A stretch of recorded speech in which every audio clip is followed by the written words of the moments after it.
Welcome back to Batman Cape Crusader Rewritten. Strap in and enjoy the show. The episode opens.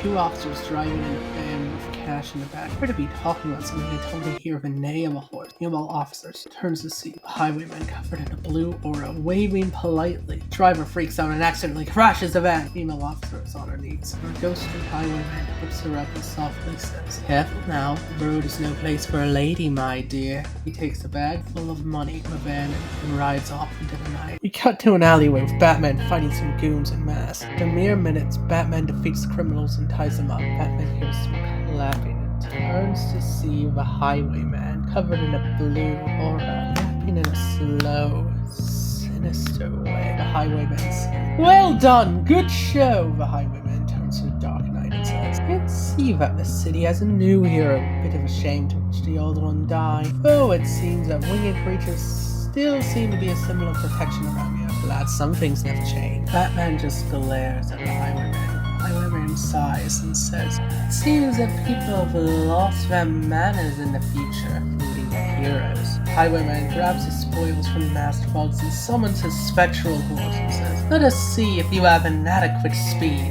and rides off. Batman grunts and hops into his Batmobile and drives after the highwayman. Batman chases after the highwayman, staring him down and notices the C symbol on his bag.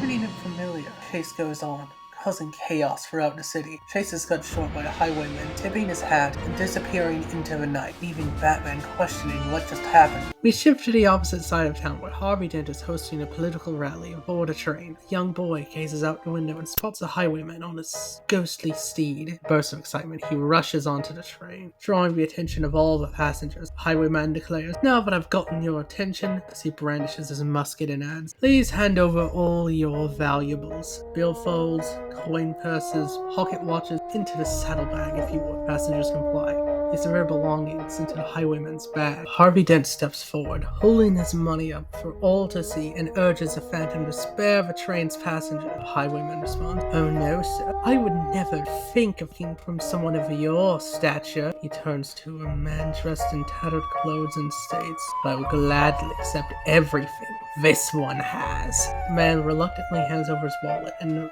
the highwayman says, "Farewell, gentlemen," before vanishing into the darkness once more. To the morning in the living room of Bruce Wayne's mansion, we see Alfred reading a newspaper detailing the robberies, referring to the highwayman as the gentleman goat. Alfred mentions a story where he thought he saw a ghost as a child. Bruce coldly dismisses the thought, stating he does not believe in the supernatural. Lucius explains that he does believe in ghosts, and that Bruce should be nicer to Alfred. Bruce rolls his eyes and says, "Whatever, this crest I need to investigate." Alfred wishes Bruce luck. We get to the library where Bruce Wayne is reading a book about symbols and crests important to the history of Gotham. Bruce feels a tap on his shoulder and he turns to see a young lady with short black hair. "Sorry, I didn't mean to startle you. I'm Cassandra Cain, but you can call me Cassie for short." Bruce says, "Why, what are you doing here?" Cassie replies, "Well, I saw you at the party, but you left before I could introduce myself." Bruce sees a bit of his old self in the young lady. He says, "Well, I'm looking through this book to see if I can find a certain crest for research." Bruce flips through the pages and spots the same crest again, featuring the name Frederick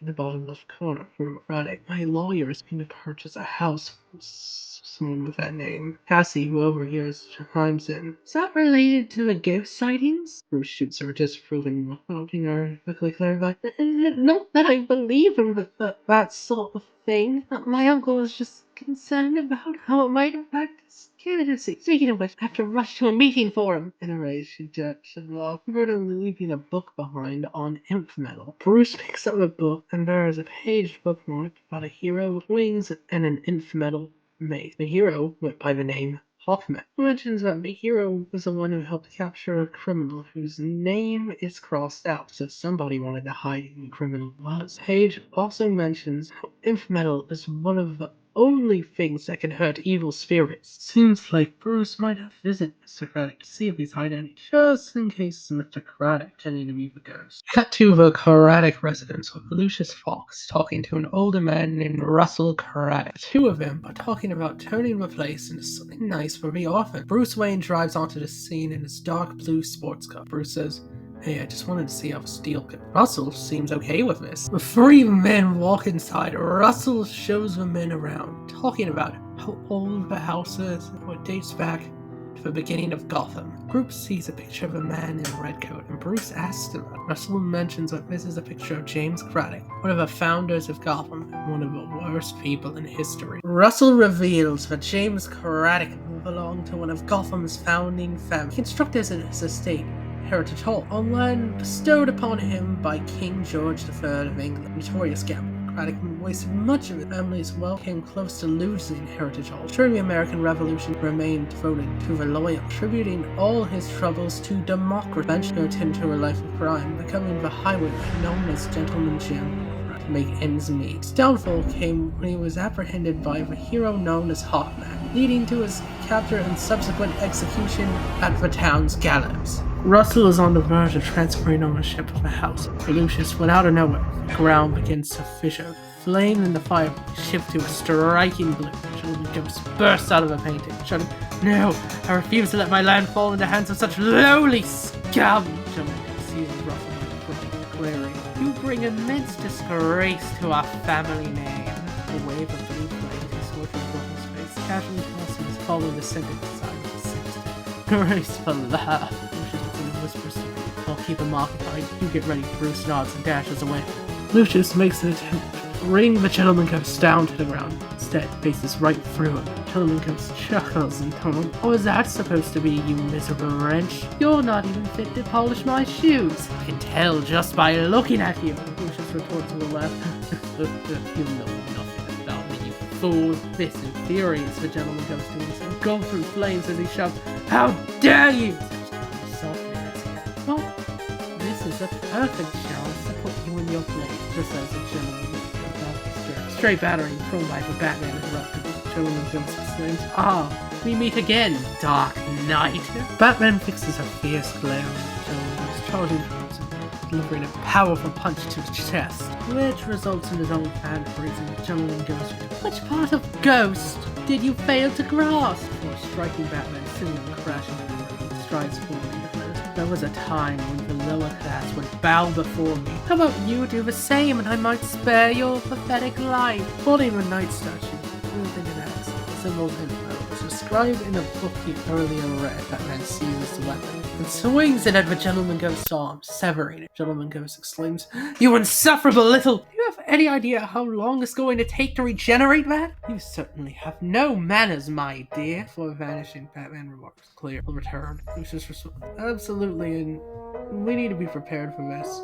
The axe is strong, but it just ain't gonna cut it for, for real fight. We need something more effective. First, you need to defrost that arm." Batman nods. Sheen shifts to Dent's office, where the weight of his efforts to safeguard the public backfired spectacularly in the eyes of the media. A newcomer to the city, Randall Kane, has entered the political arena, is swiftly winning the press's favor. His development triggers painful memories for Dent, echoing the cruel words of his father, accusations of failure, claims that he will never achieve anything, and the haunting blame for his mother's death. Overwhelmed by a surge of rage, Dent hurls the radio at his own framed portrait. Just when Rupert Holmes drives in, accompanied by Jack Napier, new recruit to fill the void left by Humpty Dumpty's demise. Formidable figure made Maxie's distinguished by his long hair, beard, and impressive physique. "What do you want? And how did you get in here?" demands Jack with a deadpan expression in his voice. "You left your door unlocked." Fallen into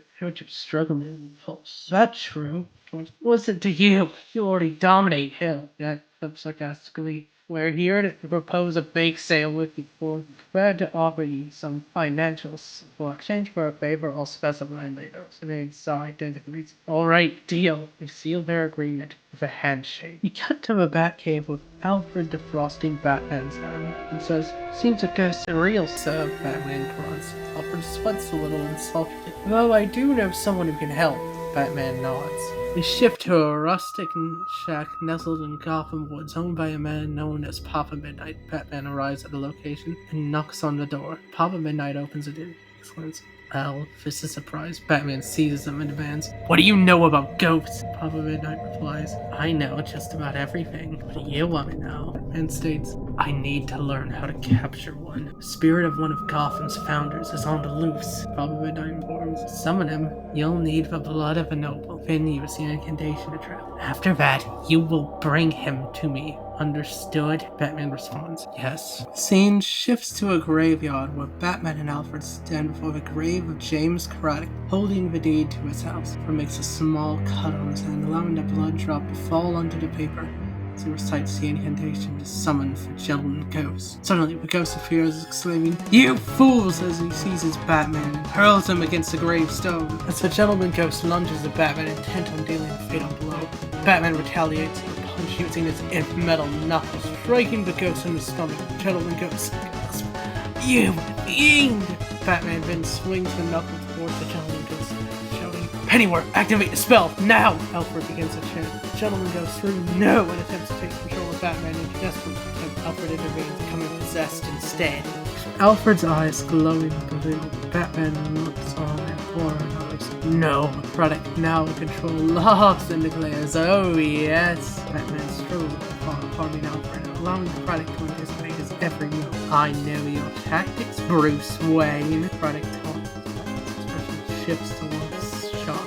Using Alfred's body as Craddock continues, "I know everything this old fool knows, except for one crucial detail. He desperately wishes for you to remain unaware of, Master Bruce." Batman finishes blue fire left by the gentleman ghost earlier appeared. Realizes he might be able to burn the deed, and appears to tether Craddock to a physical world. Batman shoves Craddock off, grabbing the deed. "You want it? Well, go get it!" and tosses the paper towards the flames. Craddock screams, "No!"